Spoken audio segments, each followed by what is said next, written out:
To be here this morning, and I wanted to talk a little bit today about the planet, which I was asked to talk about, but also talk a little bit about the story of the planet and my story and the intersection of those two stories in order to hopefully set the stage for the conversations that you guys are going to have here about how all of what's happening on the planet is going to intersect with your story and your lives and what you're going to do in the future about these issues. And I strongly believe that we are actually not going to be able to, as an organization at World Wildlife Fund, achieve our mission or our vision of people living in harmony with nature unless all of you engage in this process and help us do it. So it's really, really exciting to see so many young people here, and I want to thank you for being here and committing your time to helping in this mission.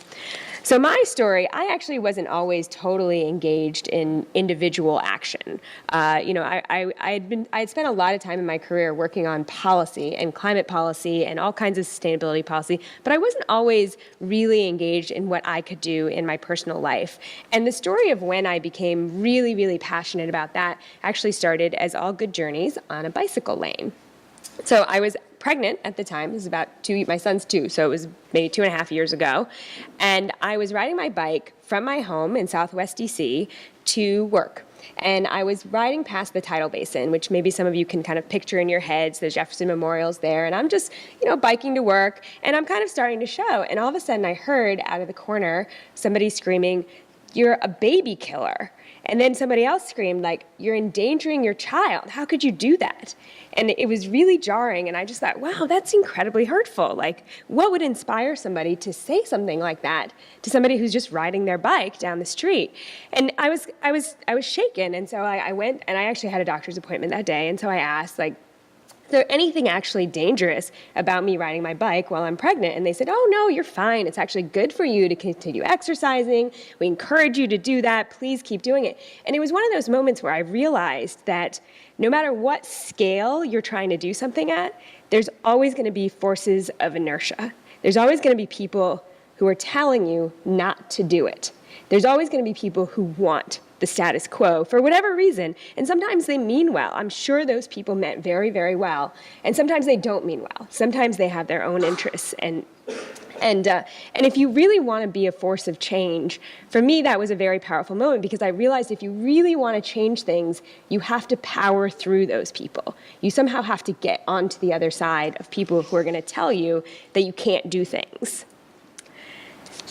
So that's how I really began caring a lot about individual action and what I could do. But the story of why I began to care about these issues, and particularly the issue of climate change, started before that. So it started actually in 2001. I was working at NASA, and I'm showing this image because this is an image I was looking at the time when I had my moment of realizing that this is what I needed to work on in my career. And I was standing in my colleague's office, Waleed Abdulati, who was the head of the Cryospheric Sciences program at the time at NASA, which means he studied ice. And so this image was on his screen, and what this is a picture of the top of the planet.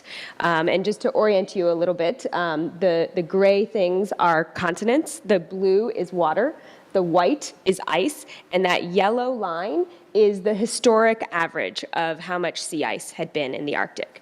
And Waleed was looking at the previous year's image from 2001, and this was in 2002, and I was standing in his office, and he had just gotten the data from Goddard Space Flight Center for 2002 sea ice. And he said to me, "Something is wrong here. There's just no way that there's this little sea ice. There's just no way." And so he called Goddard on speakerphone, and he said, and he was like, "Guys, can you guys check this data? Clearly there's some crazy artifact or something going on because this just doesn't look right."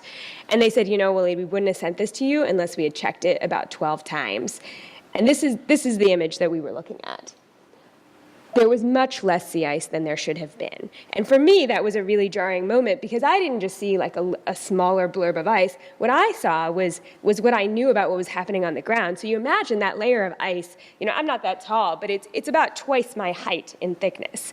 It was a lot of ice. It took millions of years for this ice to build up, and overnight it was gone. And even if it came back in a colder year the next year, it wasn't going to come back as that very thick layer that had been there just a year before. And when you think about all that means for that system, and you think about polar bears or the Arctic fox, an adorable white fox that kind of goes in behind the polar bear and eats what the polar bear can't finish. You think about those species, they're white. You know why they're white? Because for millions of years, they co-evolved with this ice that disappeared overnight, practically.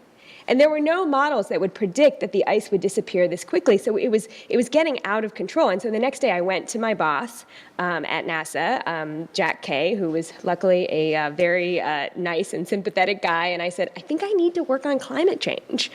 And so he made that happen. 2 days later, I was working on climate change and working to communicate science of climate change. And since that time, I'm unfortunately sad to report that things have not really gotten better in the Arctic. It's really stunning. In 2007, the floor fell out from Arctic sea ice, and so they had to change the numbers on the graph. You kind of see it was going to, there's a lot of noise, and then it just fell off, and so they had to change the scale. 2012, even though it wasn't as warm as 2007, was even worse. So I'm going to show you an image of 2012 that's just a little bit higher resolution, just so that you can see what's happened is that you can actually take a boat through the Arctic now. On the left of that screen, there's an area of blue where you can actually go over the top of this planet. We've changed the way this planet works. On a planetary scale, it matters that planets that have an ice cap work differently from planets that don't. The atmosphere works differently. And there's cutting-edge research that shows how this is actually affecting our weather here. So there's a couple scientists, Jennifer Francis at Rutgers is doing some research that actually shows the height of the top of the atmosphere. It's called the tropopause. The height of that is changing, and that's changing the jet stream. And we heard about it a lot here in the context of Sandy, that there was this blocking pattern. But you're seeing more and more the jet stream is wider, and it means that weather patterns are getting stuck. And this is, again, this is relatively new research. It has to be new research because we've never not had an ice cap on this planet before. But as we're exploring it, it looks as though it's really quite dramatically affecting weather patterns down here in the United States. So it affects everybody, not just polar bears, not just people who are worried about the planet as a whole. We don't even know what all of the consequences will be of losing this much sea ice from our planet. And so I think that for me, this was a big wake-up call. And unfortunately, climate change is really not all of what's going on, even. It's stunning to me, the numbers, when you look at what's happening to the planet. Biodiversity has decreased by nearly 30%. And this is something that Tom can speak to far more eloquently than I can. But we're poaching even charismatic, beautiful species. We are not protecting species. We're causing huge amounts of habitat loss. And we're doing it in some cases for insane reasons. If you look, Virunga National Park in Central Africa has a population of mountain gorillas there. And we are actually changing the boundary of that park so that we can extract more oil, so that we can continue to drive in cars that burn oil. Even though we have the technology to power cars in other ways, we are making that choice as a society, that that's what we want to do. We want to move the boundary of the national park and get more oil out of one of the last places where mountain gorillas are living. And so it's climate change, it's habitat loss, it's extraction, it's a lot of pressures, and there are things happening that can't be undone. When I was growing up and when I was in high school, there were tons of posters that said, extinct is forever. And it's funny because I don't see those posters anymore. It's not, like when I walk through a high school, I don't see it in every locker. But I actually see kids engaging in different ways that are equally important. And one of the things that just came out that gives me a lot of hope is there was an article that just came out that said that millennials, the millennial generation, actually cares a lot more about their cell phones than about cars, and car sales are going down. So it's things like that give me a lot of hope in the face of statistics like this. So this is from the global ecological footprint, and that line in the middle is where the consumption that we have as humans would equal one planet, and what you see is that it's gone beyond one planet. So we are actually using more than one planet's worth of resources. And that means that the population of the Earth, the number of people here, times what we're consuming and how we're consuming, we're doing that faster than the planet can regrow it. And population is not the only factor here at all. There are lots of places where there are very, very high populations, but they don't consume very much. Here in the United States, we have a real challenge. The way that we are consuming energy, transportation, and food is making it really impossible for places around the world to live in harmony with nature. It's making it very, very difficult for places around the world because of the way we consume those things. And if we don't change those trends, by 2030, we'll need 2 planets. We don't have 2 planets. And if everyone lived the way that we do here in the US, we would actually need 4 planets even today. We need to find another way of doing this. It's astonishing to me. I mean, we actually have to feed 9 billion people on this planet pretty soon. And what amazes me about this is that we have so much control here in the US about whether this can happen or not. We throw away here nearly half of the food that we produce gets thrown away. And so, and that's the kind of thing where kids can make a huge difference by engaging with your families. I've often thought maybe there are things we can say like, we need to protect fuzzy animals, so let's not have fuzzy strawberries. We don't need to be throwing away the amount of food that we're throwing away. Some of these things are very, very simple changes. Some of them are bigger changes that we're talking about. But the good news is that the stories on the other side of this issue are equally as good as the scary stories about what we're doing to this planet. And so just to give you one example, the cost of solar panels have come down 75% since 2008. So just imagine if you walked into the Gap and there was like a shirt that was 75% off, you would think very differently about whether you wanted to buy it or not. 75%. That is amazing. There are 90% of Americans who say that they want more solar energy. There are an amazing number there's now 15 states where anyone who owns their roof would save money today by putting solar panels on their roof, and they could do it with no money down. These are very, very important trends. In June, for the first time, Germany had a day where 60% of their electricity was powered just by the sun and the wind. 3 years ago, we put out a report called 100% Renewable Energy Report from World Wildlife Fund, and people actually laughed at me when we released the report, and I would go speak about it. They said, "Oh, that's impossible." Well, guess what? It's now inevitable in lots of places. Philippines has a plan within 10 years to get to 100% renewable energy. Germany is well on their way. And there are cities all over the United States doing it today. And not always the usual suspects. So Cleveland and Cincinnati, we've been working with them. They're now already at 100% renewable energy. There are about a half a dozen cities in the US that are getting really serious about this. And partly it's because they are on the front lines of dealing with climate change. And so they really feel like they don't have another option. And it's not just cities. There are corporations. There's corporate leaders. We work very closely with Coca-Cola at World Wildlife Fund. It amazes me when you go look at Coca-Cola and what they're actually doing on sustainability issues, how many advocates for sustainability we have that actually have a lot of power.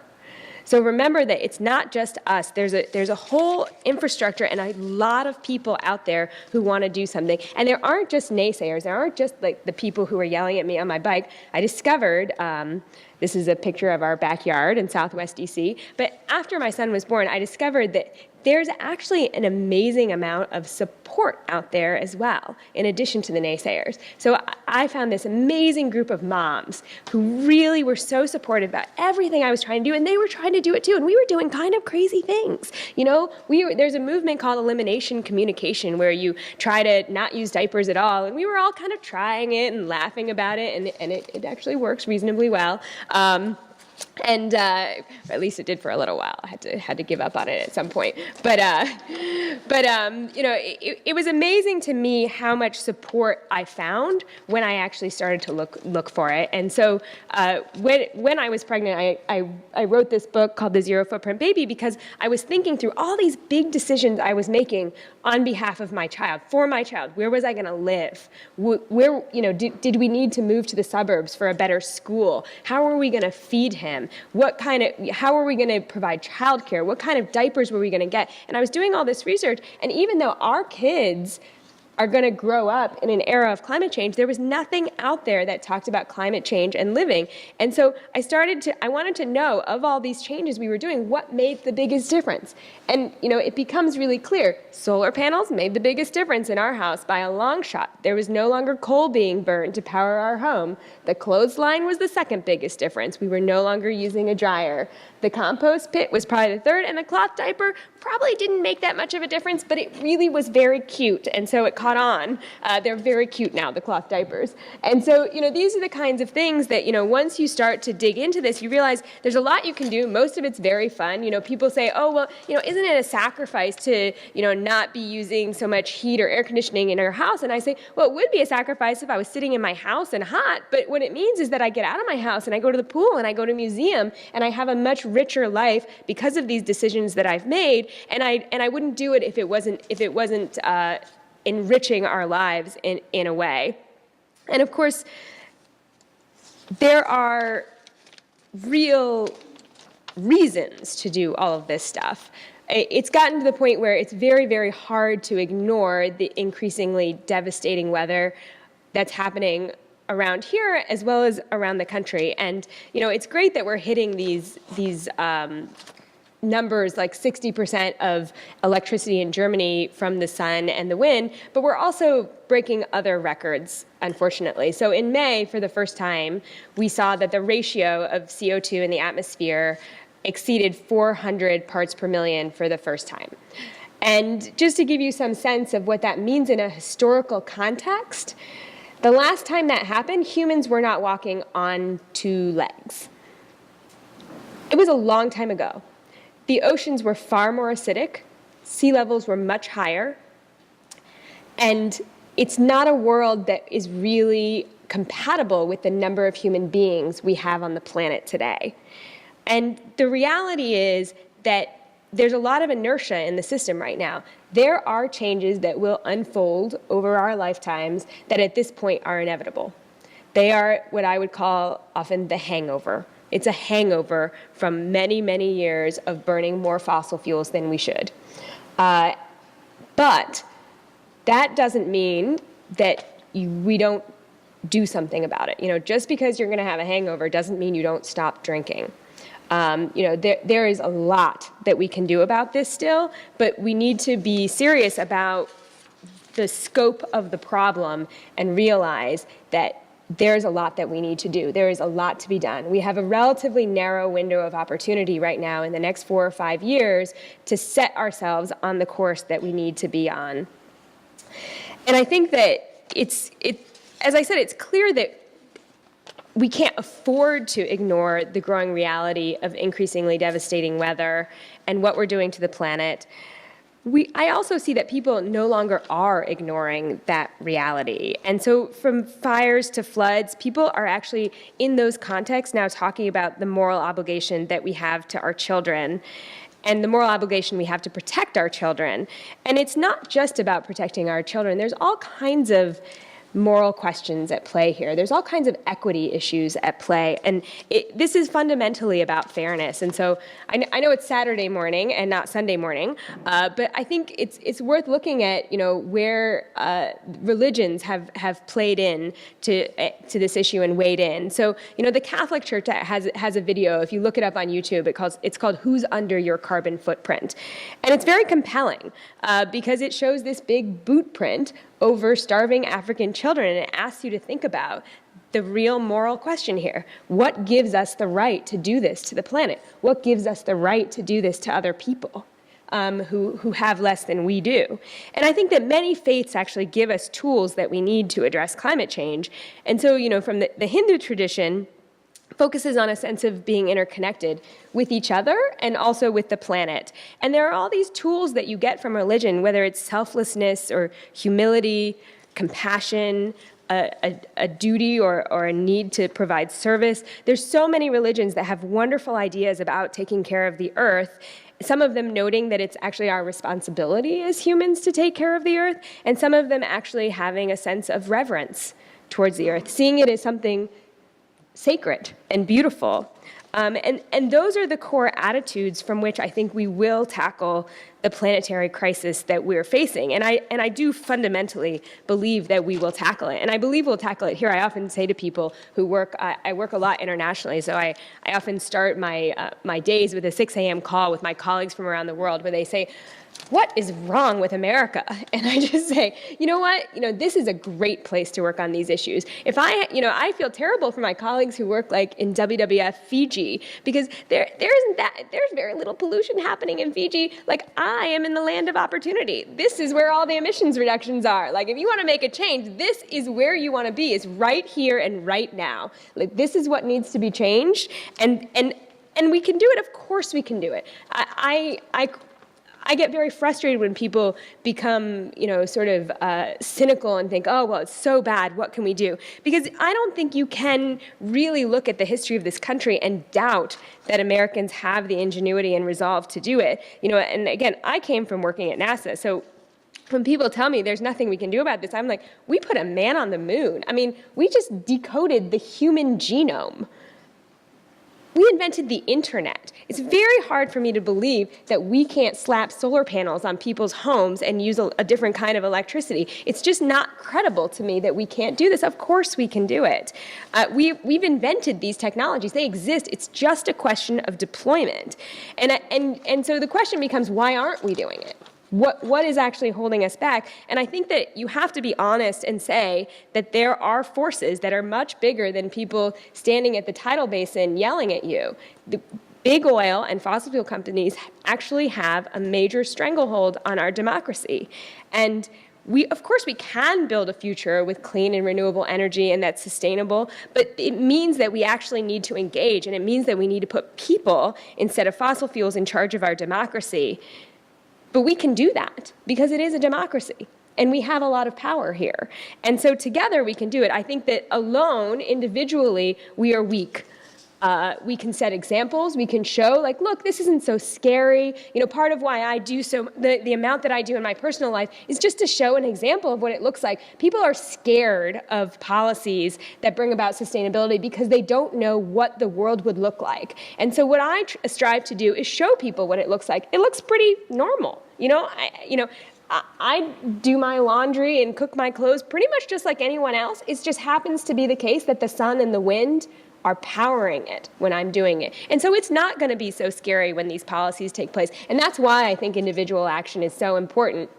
In the end, we need policies, which means we need people to engage, and we need people to change our democracy and make it work for us.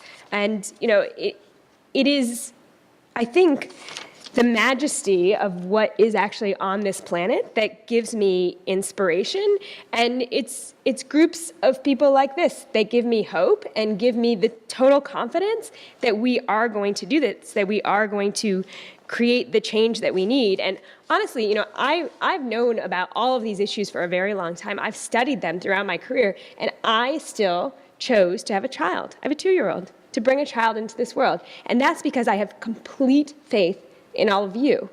I know that we can do it, and I know that over the next couple days that you guys are going to come up with amazing ideas, and that as your lives unfold, you are going to be a huge part of the solution, and that we are going to tackle this problem. And so thank you so much for being here. Thank you so much for everything you do. Thank you for thinking about what you're going to do, whether it's the way you invest, whether it's whether you're going to divest, whether it's the way you power your home, whether it's the choices that you make in terms of how you get around, and whether it's the choices that you make in terms of what you eat and what you put in your mouth. All of those things matter. And so thank you for thinking a lot about the way that you're making those choices, because it matters. It makes a difference. And I hope that you guys will continue to do everything that you're doing, because obviously if you're here, you're really committed. So thank you for that.